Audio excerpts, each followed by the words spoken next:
Depuis quelques années, le ciel se couvre de nuages noirs pour ceux qui, dans le monde occidental, font le choix d'exercer la médecine autrement. Les homéopathes en particulier.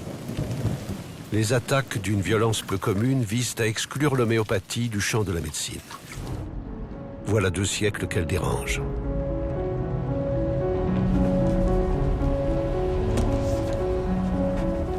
Personnellement, je lui dois beaucoup, du fait de sa remarquable efficacité dans tous les épisodes de maladie et de traumatisme de mon existence. À la fin de mes études de médecine, je l'intègre naturellement dans ma pratique quotidienne. J'en observe les effets bénéfiques depuis longtemps chez de nombreux patients, y compris dans les affections les plus sévères, associées ou non à la médecine conventionnelle. Salve, sono la dottoressa Andreotti Maria Cristina, medico chirurgo, laureata in medicina a Modena, dove tuttora vivo e pratico la professione di medico omeopata unicista. Questo è il mio studio dove io accolgo i miei pazienti ed è stato pensato proprio per rendere il più proficua e realizzabile la relazione terapeutica. Ho studiato la medicina omeopatica in quanto ne vidi l'efficacia durante gli ultimi anni di università sulla mia prima figlia che soffriva di bronchiti asmatiche ricorrenti. Da allora i miei pazienti sono sia bambini che adulti e in questo studio ho pensato anche a uno spazio esclusivo per loro dove possano muoversi liberamente. La medicina omeopatica è una medicina che ha 200 anni di storia e che permette di integrarsi sia con la medicina accademica che con le cosiddette medicine alternative. Inoltre sono medico appartenente all'ISDE, Associazione Internazionale dei Medici per l'Ambiente, cosa di cui vado orgogliosa. Spero di avervi sollecitato un po' di curiosità nell'approcciare e conoscere la medicina omeopatica. Salve ancora!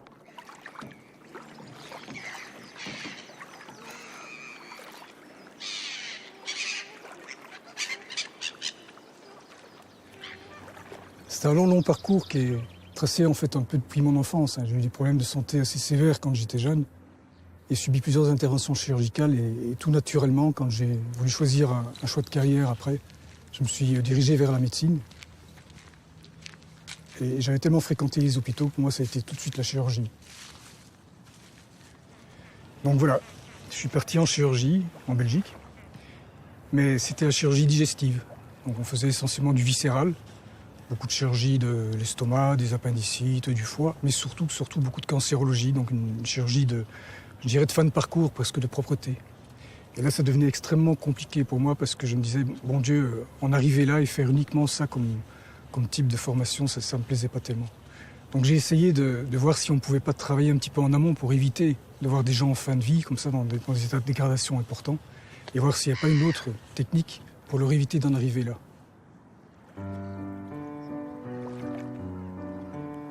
Jusqu'au jour où j'ai eu la chance de rencontrer un certain monsieur, Georges de Monja, un grand homéopathe je ne connaissais pas à l'époque, sur Chambéry, type extraordinaire. Et là, il m'a ouvert les yeux sur une perspective de compréhension profonde de ce qu'était la maladie et ce qu'on pouvait apporter aux patients.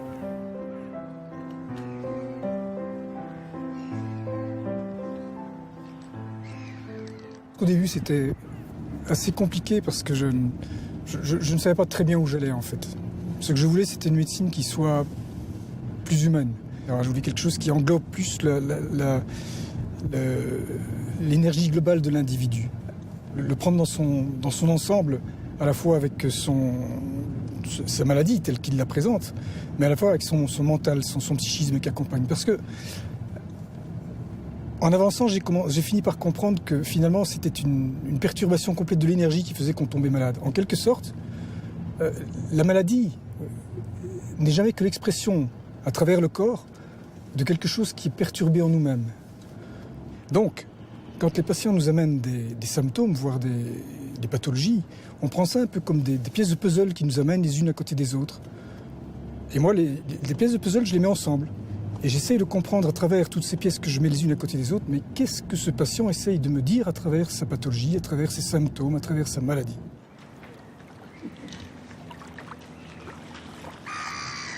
Buongiorno, sono la dottoressa Scott Nicoletta. Sono un medico omeopata ormai da molti anni e sono anche specialista in endocrinologia e malattie del ricambio. Vorrei ringraziare la Chiamo per questa opportunità di fare questo piccolo messaggio in occasione del Hahnemann Day.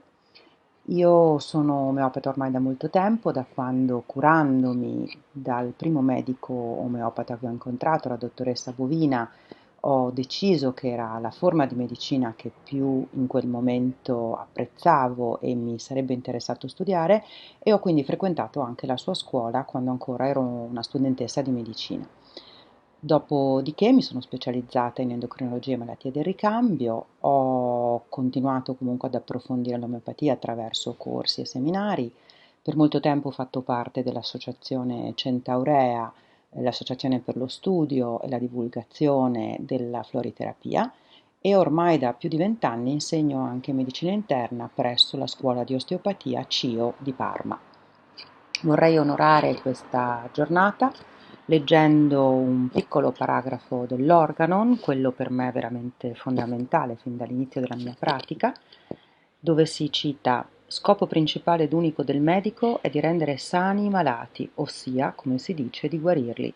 La guarigione ideale è la restaurazione rapida, dolce, duratura della salute, ossia la rimozione del male nella sua totalità, nel modo più rapido, sicuro ed innocuo, ed è quello che cerco di fare per quello che posso e al meglio che posso per i miei pazienti. Grazie, un saluto. Cette idée d'expérimenter sur l'homme sain des substances de la nature nous vient de Samuel Hahnemann, grand médecin allemand à cheval sur le XVIIIe et le XIXe siècle. Déçu par sa pratique, insatisfait de ses résultats, il décide momentanément d'abandonner cette pratique pour se consacrer à la traduction d'œuvres scientifiques et à la chimie.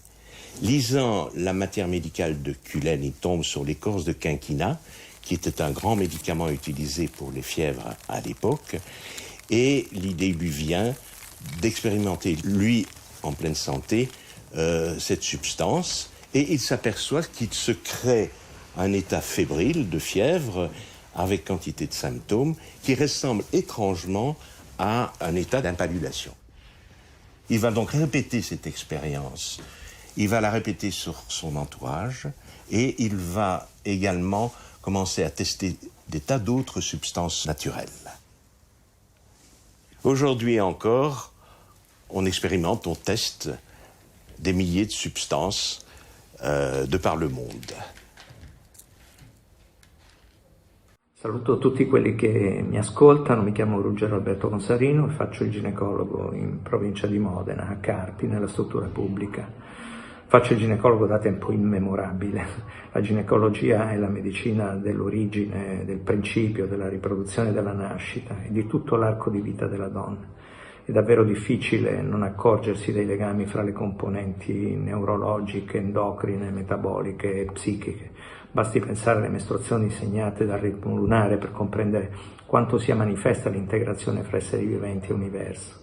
E per questo non avrei potuto fare appieno questo mestiere senza studiare e utilizzare l'omeopatia per l'ampiezza della visione e la capacità di cogliere la complessità degli organismi.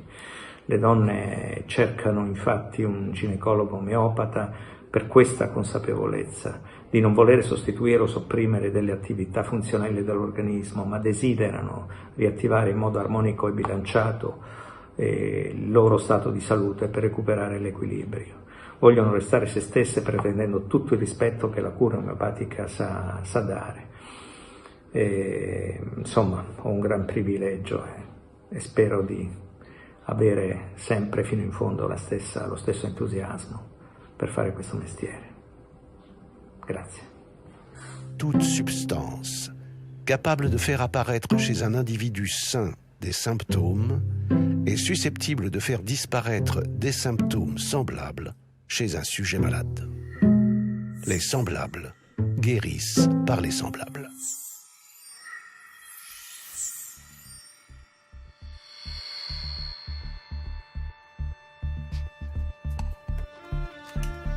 Dès lors, deux voies s'ouvrent pour la médecine. La voie de la guérison par les semblables et celle de la guérison par les contraires, propre à la médecine académique qualifiée par Hahnemann d'allopathie. C'est en 1810, dans l'Organon de l'art de guérir, que Samuel Hahnemann pose les fondements de sa découverte, l'homéopathie.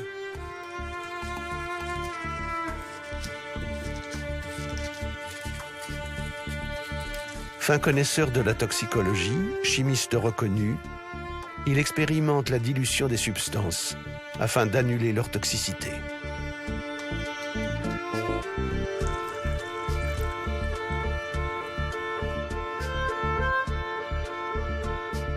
Par hasard, Hahnemann découvre aussi qu'en secouant fortement ses préparations homéopathiques, on parle aujourd'hui de dynamisation, elles deviennent plus efficaces.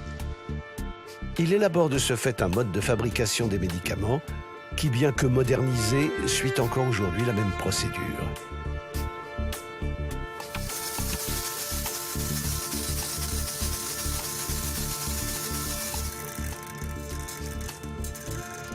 Mais le travail de ce chercheur infatigable ne s'arrête pas là. C'est une conception révolutionnaire de la vie humaine, de la médecine et de la santé qu'il énonce dans l'Organon, basée sur le concept d'énergie vitale et de globalité.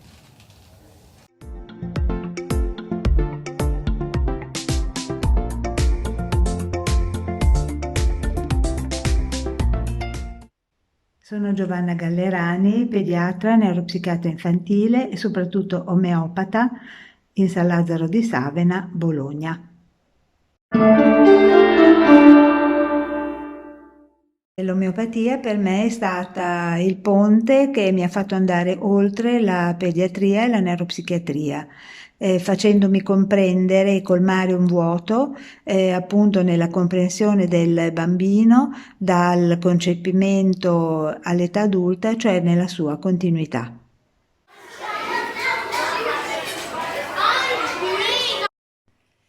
Anche in questo momento storico così difficile io ringrazio di aver incontrato negli anni 90 l'omeopatia, che si sta dimostrando anche ora essere uno strumento scientifico altamente raffinato e di grande aiuto per il paziente attuale proprio per il suo approccio completo e personalizzato. Per questo viva l'omeopatia!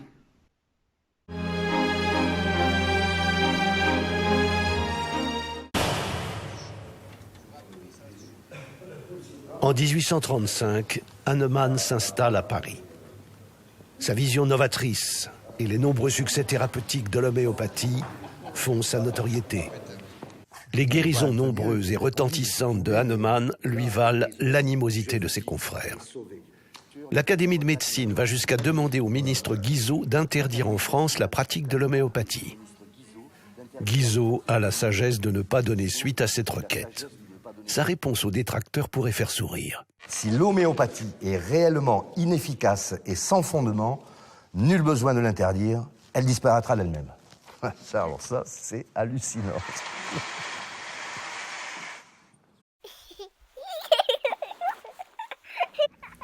Mi chiamo Rita Marchi, sono pediatra di libera professione e lavoro a Bologna. Ho iniziato a studiare l'omeopatia da metà degli anni 90, stimolata dalla pediatra che allora sostituivo e che per questo ringrazio sempre, la dottoressa Giovanna Gallerani.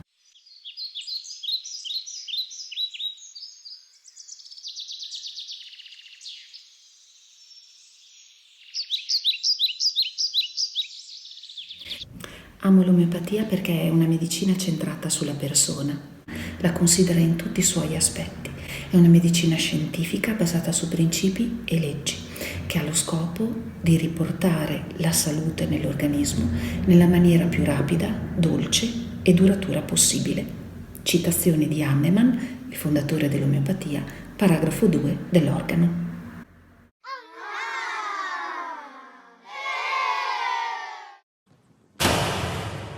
Le choléra éclata le 27 juillet 1831 dans la ville de Rab en Hongrie.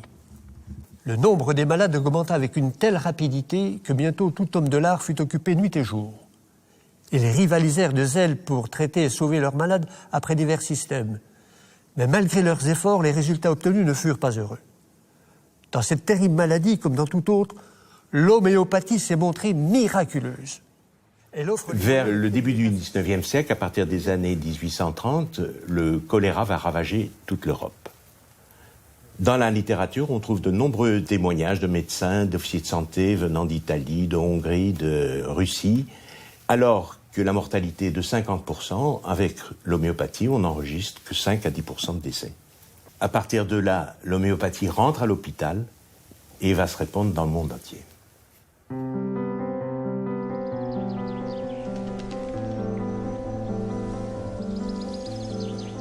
Le 2 juillet 1843, au terme d'une vie extraordinaire, Hahnemann s'éteint. Comme mes prédécesseurs et tous les adeptes de l'homéopathie, je ne peux qu'éprouver une immense reconnaissance devant l'héritage intemporel qu'il nous a légué.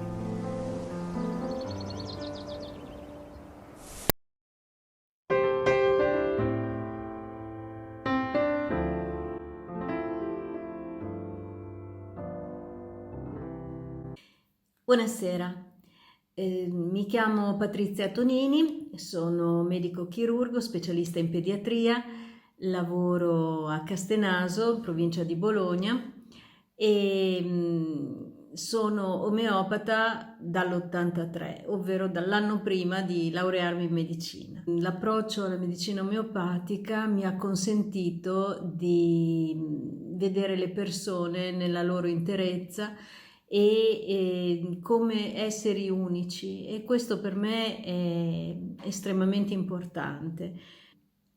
E curo persone da oltre 30 anni, famiglie da oltre 30 anni. I miei pazienti, che erano bambini 35 anni fa, oggi sono adulti, genitori, i loro genitori sono invecchiati nel frattempo, seguo tutti.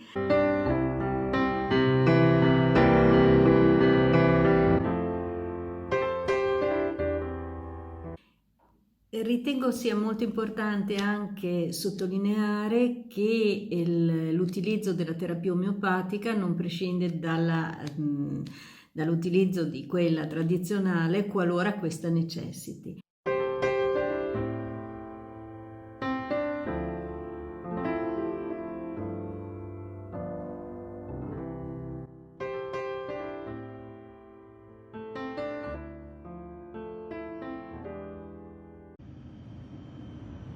L'homéopathie est une médecine exigeante qui requiert des années de formation. L'usage de recettes simples et utiles, notamment dans l'automédication familiale pour des affections bénignes, trouve vite ses limites.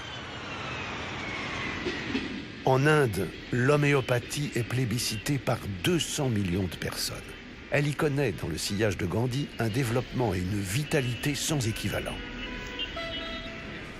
Depuis 1973, elle s'intègre parfaitement dans le système de santé pluraliste de l'Inde. Dans ce pays, de nombreux homéopathes viennent des 4 coins du monde approfondir leurs connaissances.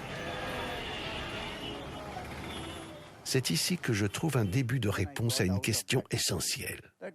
De quelle nature est le lien subtil entre la personne et le remède ? Jusqu'où peut-on observer des ressemblances entre l'expression humaine de la souffrance et la spécificité de chaque substance? I want to speak about my discovery of the non-human language in patients. Sono Maria Luisa Zanardi, di anni 75. Lavoro a Budrio, in provincia di Bologna. Mi occupo di omeopatia dal 1997, dopo anni di anestesia e rianimazione. Il mio target pazienti è di anziani, coetanei o di maggiore età. Bisogna muoversi con prudenza fra tante patologie e altrettanti farmaci, ma poi in mezzo riesco sempre a infilare un omeopatico con discreti risultati. Sono arrivata a questo punto seguendo tante scuole, la prima della Bovina a Bologna, poi a Verona, a Milano da Petrucci, a Modena da Mangialavori, ma la mia passione sono gli indiani, Sankaran prima e i Jossi poi. Ho seguito i Jossi anche in India e ora online in Italia con la collega e amica per sempre Giovanna Gallerani. I percorsi con gli indiani mi sono serviti per una visione lunga, oltre il repertorio, per avvicinarmi il più possibile al simillimum, in quanto spesso le occasioni sono uniche. Il percorso mio omeopatico è stato affascinante, stimolante intellettualmente e soprattutto condiviso con i colleghi in momenti di crisi per tutti i sanitari. So modern medicine and most people now recognize that stress is a major cause of many of the problems of the human being, many diseases. But what is stress? So when I started investigating in each individual what the stress is, I found that it doesn't come from outer reality, but how that individual perceives reality. How is his experience of reality? For example, he has a lot of stress at work. How does he experience the stress? And then as we probe deeper, he would tell us that he feels as if somebody is dominating him. When you ask, how does it experience when somebody dominates you? Then he expresses this experience in a language which is not fully human. He says, I feel crushed, I feel pressed, I feel shrinking. So it became evident to me that at the very core of each individual's experience is a sensation, is a physical experience that cannot be explained in human terms. And it seems at that point that he's talking the language of something else in nature other than that of a human being. And not only that, but in every area of his life, whether you go to his dreams, his fears, his childhood, he almost always expresses at the core the same experience.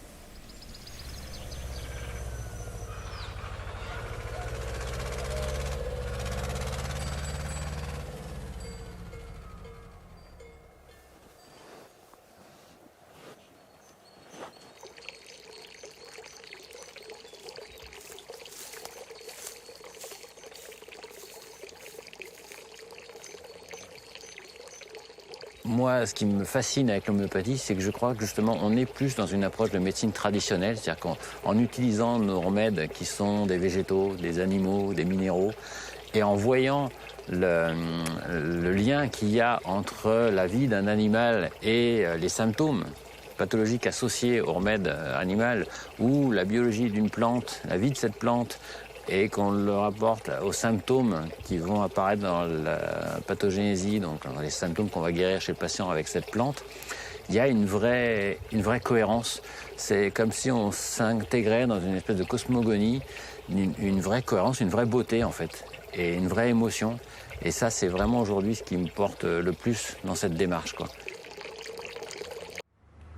Sono la dottoressa Elisabetta Zanoli, esercito in provincia di Modena, Soliere, sono un medico veterinario. Ho conosciuto l'omeopatia 10 anni fa e ne sono rimasta affascinata e da allora la studio. Da 7 anni sono docente della scuola di medicina omeopatica di Verona.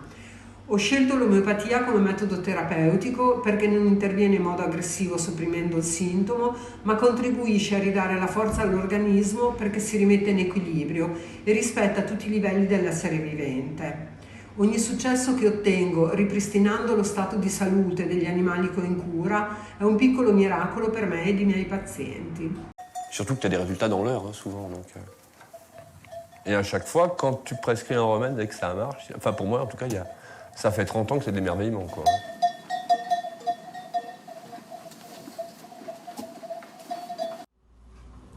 Sono il dottor Lorenzo Rossi. Da 40 anni mi occupo di allevamenti intensivi di bovini in provincia di Modena. In anni di lavoro ho visto i nostri animali trattati come oggetti e drogati di farmaci, che poi vengono riciclati nell'ambiente con le deiezioni e noi li assorbiamo con gli alimenti. Da 25 anni circa ho intuito che doveva esserci un approccio terapeutico diverso alle patologie e mi sono immerso nelle medicine non convenzionali e ho fatto dell'omeopatia la mia nuova frontiera. Grande soddisfazione terapeutica e impatto ambientale zero. Potrò così aiutare le generazioni future ad avere un mondo meno tossico? Ci provo e spero che la mia goccia si unisca a quella di tanti altri omeopati e insieme formare un ruscello che diventi un lago di acqua pura. L'acqua limpida è rigeneratrice e fonte di vita.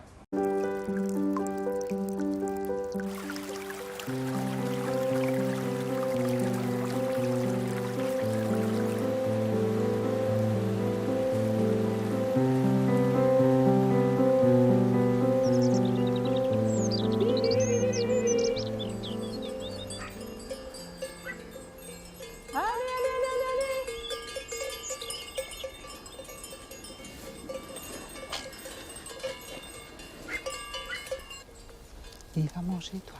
Hein? Tu veux pas manger? Truc là. Ça te fait mal ou pas? Hein?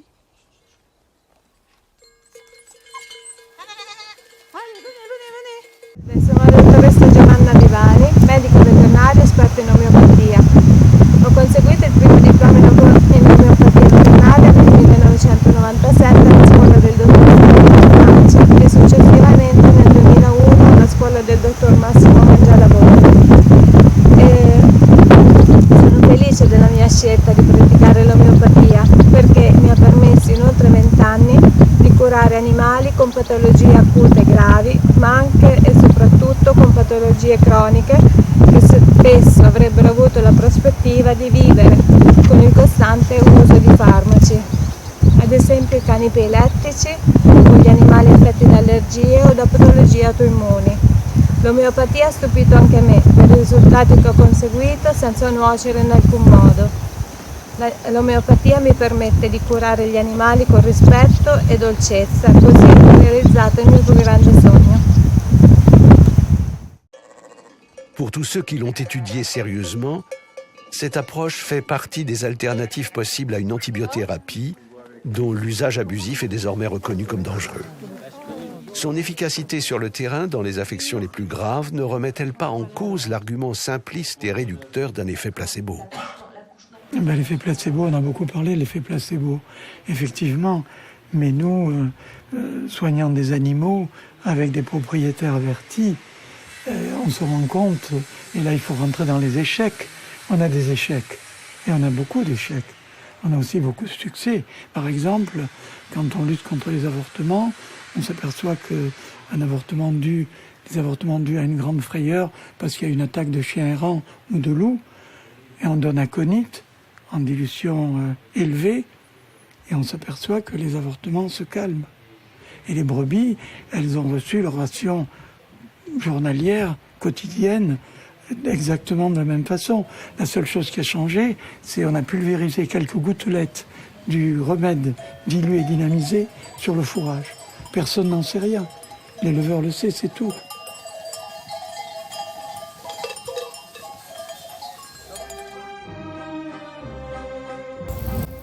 Salve, sono Roberta Sguerrini, medico veterinario, lavoro a Modena provincia e mi occupo di animali d'affezione.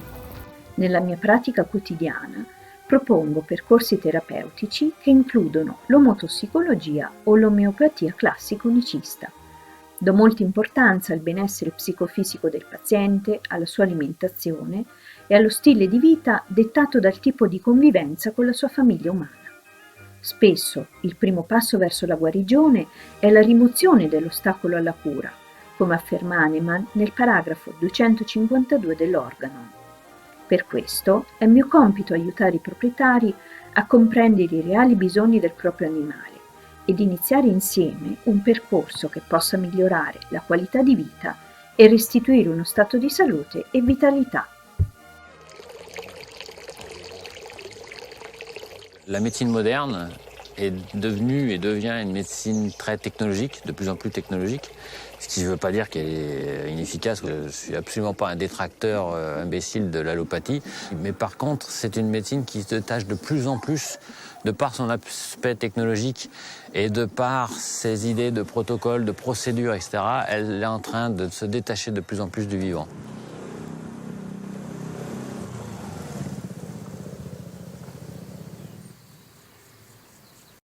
Sono la dottoressa Romanini Maria Gabriella, medico veterinario libero professionista. Lavoro nel mio ambulatorio a Salsomaggiore Terme in provincia di Parma, dove curo prevalentemente cani e gatti. Mi interesso però anche di altri animali e di allevamenti biologici. Mi sono laureata nell'aprile del 1980 e da allora mi sono interessata alle medicine non convenzionali, seguendo diversi corsi di formazione. Mi sono poi diplomata in omeopatia e lo studio continua tuttora perché non si finisce mai di imparare. Oggi utilizzo principalmente l'omeopatia, ma anche fitoterapia e micoterapia. Dopo tanti anni di professione, quello che mi affascina e stupisce ancora dell'omeopatia sono proprio le guarigioni che si ottengono. Amo la natura e per hobby mi interesso anche di ortofloricoltura e vi assicuro che anche le piante sono sensibili ai rimedi omeopatici. Nel primo paragrafo dell'Organon, Hahnemann, fondatore dell'omeopatia, ci ricorda proprio che lo scopo principale e unico del medico è di rendere sani i malati, ossia, come si dice, di guarirli. L'omeopatia è una pratica medica dolce che ha una visione globale dell'essere vivente, dove medico e malato diventano un'unità empatica e sono entrambi protagonisti.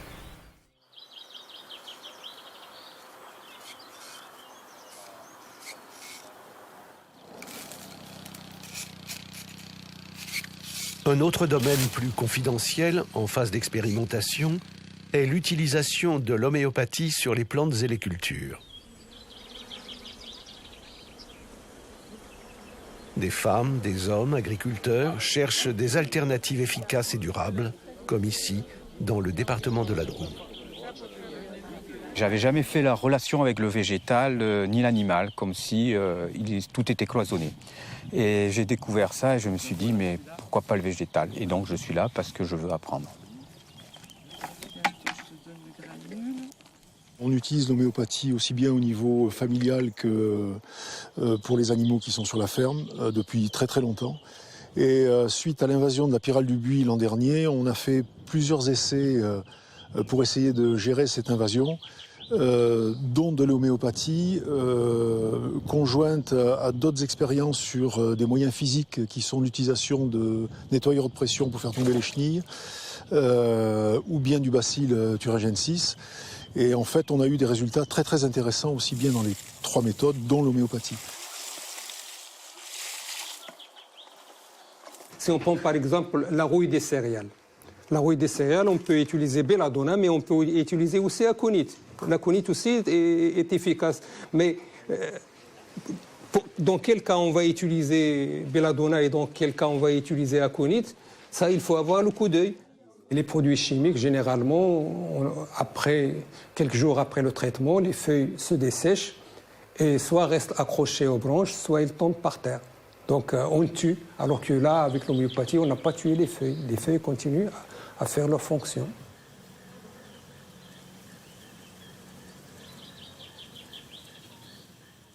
J'ai travaillé quand même 40 ans et plus dans une école d'agronomie. On ne m'a jamais parlé de ça. Quand j'ai vu ça de mes propres yeux, c'est vraiment... effectivement, c'est un choc. C'est un choc parce que moi qui croyais toujours qu'il faut avoir une dose létale pour éradiquer le parasite, avec un granule de sucre, on a pu quand même guérir une maladie qui demande... Et même de point de vue économique, parce qu'au Maroc, un tube de granules, ça coûte 18 dirhams 50. Il y a 80 granules. Alors, calculez le coût pour voir, comparez-le à... Ça m'a poussé à faire des recherches dans le domaine de l'homéopathie. Moi qui suis formaté chimie, ne croyais jamais à ces granules.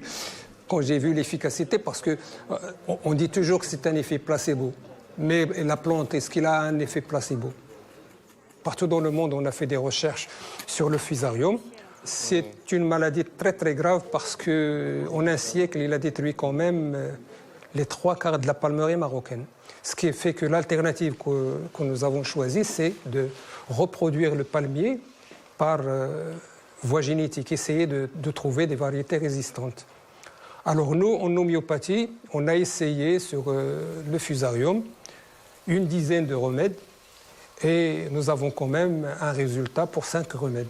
Pour 5 remèdes, au moins, on a pu stopper l'évolution du parasite. Et les palmiers qu'on n'a pas traités, ils ont crevé au bout de 6 mois. On n'a pas voulu faire de publication parce que tout ce que nous avons fait, ça a été vraiment le fruit du hasard. Donc, pour pouvoir infirmer ou confirmer les résultats, on va essayer de faire de l'expérimentation dans les bonnes règles de l'art.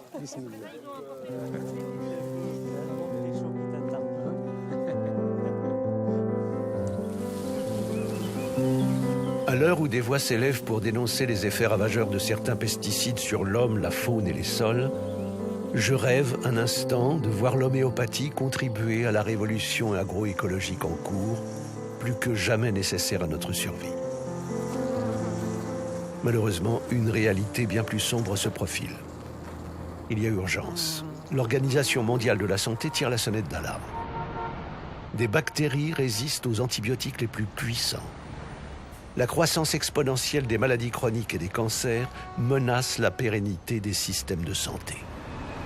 Rien, ou presque rien, ne semble infléchir la tendance dans un monde dirigé par des intérêts économiques servis par l'instauration de la pensée unique pour un marché unique.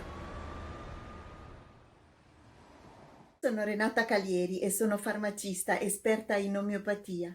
Ho lavorato per più di 20 anni nell'industria dei medicinali omeopatici, oltre che al banco di farmacia. Sono iscritta alla Fiammo da parecchi anni e più di recente sono entrata come coordinatrice del Dipartimento Farmaceutico all'interno della federazione. Inoltre nella Liga Medicorum Omeopatica Internationalis, cioè l'organo mondiale dell'omeopatia, sono entrata a far parte del Pharmacy Working Group rappresentando i farmacisti italiani. Ho insegnato e insegno in alcune delle principali scuole di omeopatia indipendenti, facenti parte della Fiammo. Sono scuole destinate alle figure professionali del medico, del veterinario, del farmacista, e lì ho compreso che soltanto una formazione altamente qualificante in ambito omeopatico, anche per la figura proprio del farmacista, è l'unico modo per fare le cose per bene. Mi sono innamorata dell'omeopatia nella seconda metà degli anni '80, dopo aver visto guarigioni straordinarie sia di persone che di animali, e in tempi più recenti anche di colture. Io penso che la natura non possa aver trascurato di darci tutti gli strumenti che ci sono necessari per restare in buona salute.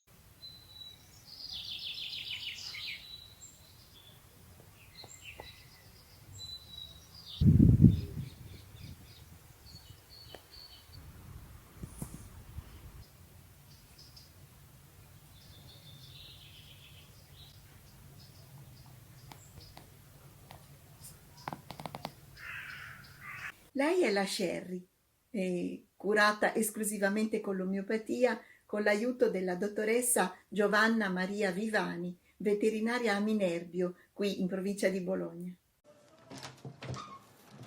Bonjour madame. Bonjour docteur. Entrez, je vous en prie.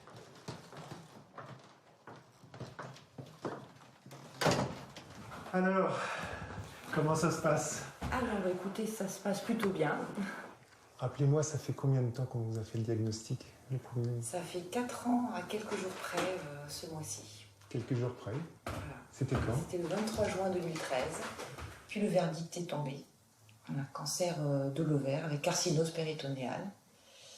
Et lorsque j'ai demandé au chirurgien de me dire la vérité, la réponse a été: vous en avez entre 3 et 6 mois. Donc au départ, le premier traitement, ça a été une laparotomie avec une chirurgie très lourde. Et 2 mois après cette laparotomie, le temps de reprendre des forces, je suis rentrée dans un protocole de chimio. Et le souci était effectivement la gestion des nausées et des vomissements qui était terrible. Vraiment terrible, puisque je vomissais à peu près toutes les demi-heures. Et ça durait 5 jours, 5 nuits durant. Et les antiemétiques ne fonctionnaient pas.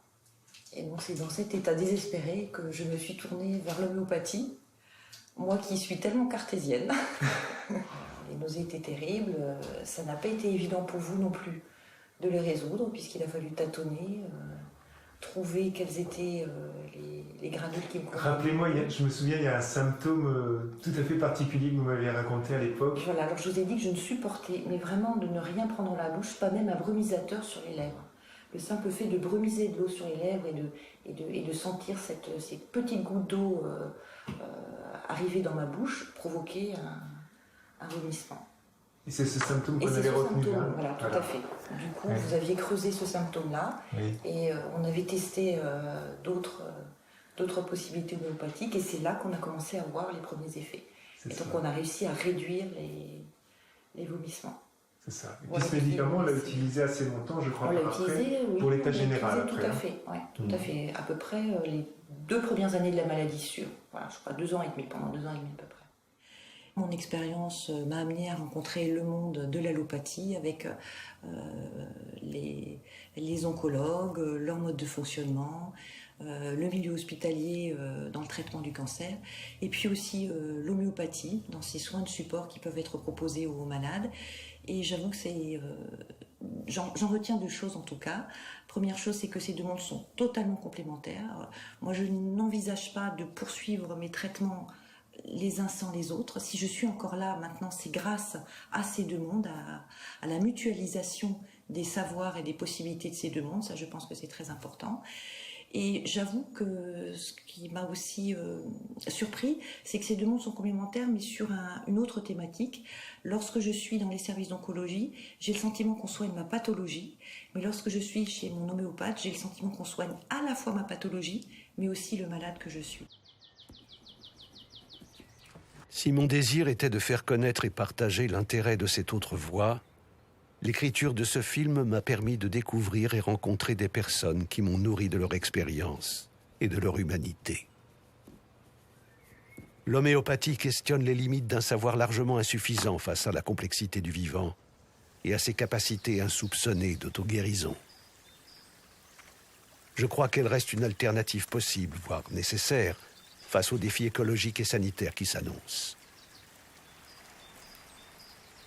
À l'heure où l'on parle d'interdire, d'exclure et de condamner, je veux dire mon attachement, comme celui du plus grand nombre, à une science libre et ouverte sur l'inconnu, accordée à la nature, à laquelle nous sommes pour toujours liés.